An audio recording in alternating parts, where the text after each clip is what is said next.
liam san chuanin ni tlak po in a chuale ang hian o ti ka kianga châu o duat ka tuar zo longe min liam san chuan hring nun eng tin nge ka man ta kang le malin ka zo zuam lo mala gong ko harta ka kham lo mangam mu che ka in pek na tira kala ko wa ho ka in wa malo mata na tir ko sum le pai han chua tu ka nei ve lo ro kan nei ve lo tak se ta lo mate nang lo ro tong kam khatal min fa lo pin na ti nei kal bau zir lai ta na sir har sa ber anding de yang lung len in it la si la ro pui tak ang me ya ka ven nu ko har wa kian amamo ka twanga be tu ra so min ka kol gun to lang la wala kar chang ko har athata md ot in sim thar ibang ai ni tu din nge ka ti ngaya te lo te ma ni se ka ngai nga la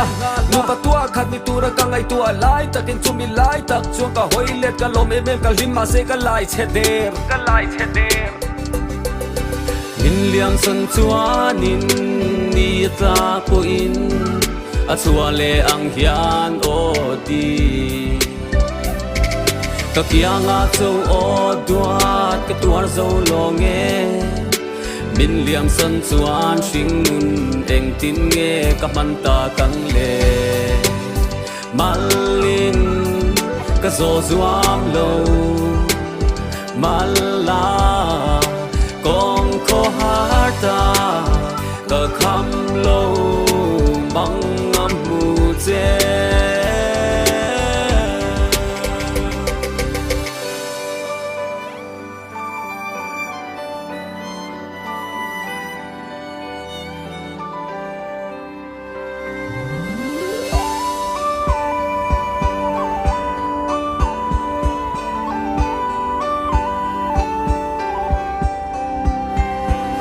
soi chuak lai in bun bua la kan de na o ka der mai in bul lai ka tu che ti tu phwa tu ai ka thin lung lo tu le pu tu le fa ne na soi tu ram se sul nu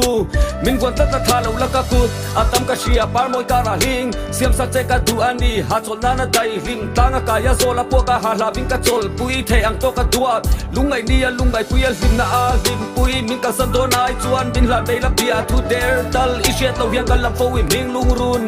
au hun ni to se la nang ne na len dun mi ro pui ni lo hian ka dei ve la ba chuan tu nam chau hi in ni ka chuan tu ka la to che kan dei chun ka tin lung in tu ni ka lau ber nang ne na in du chu ka du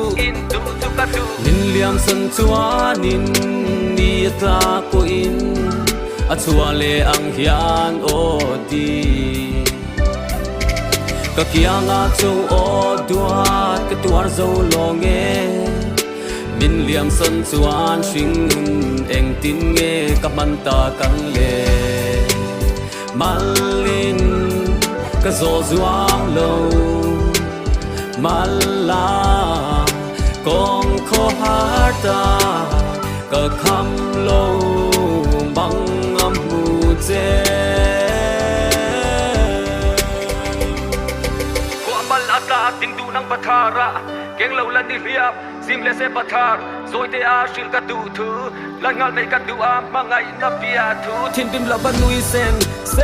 tuar pui che ka in wa mai i pe chen pek che ka du an ni ngen amanga ya du tak tual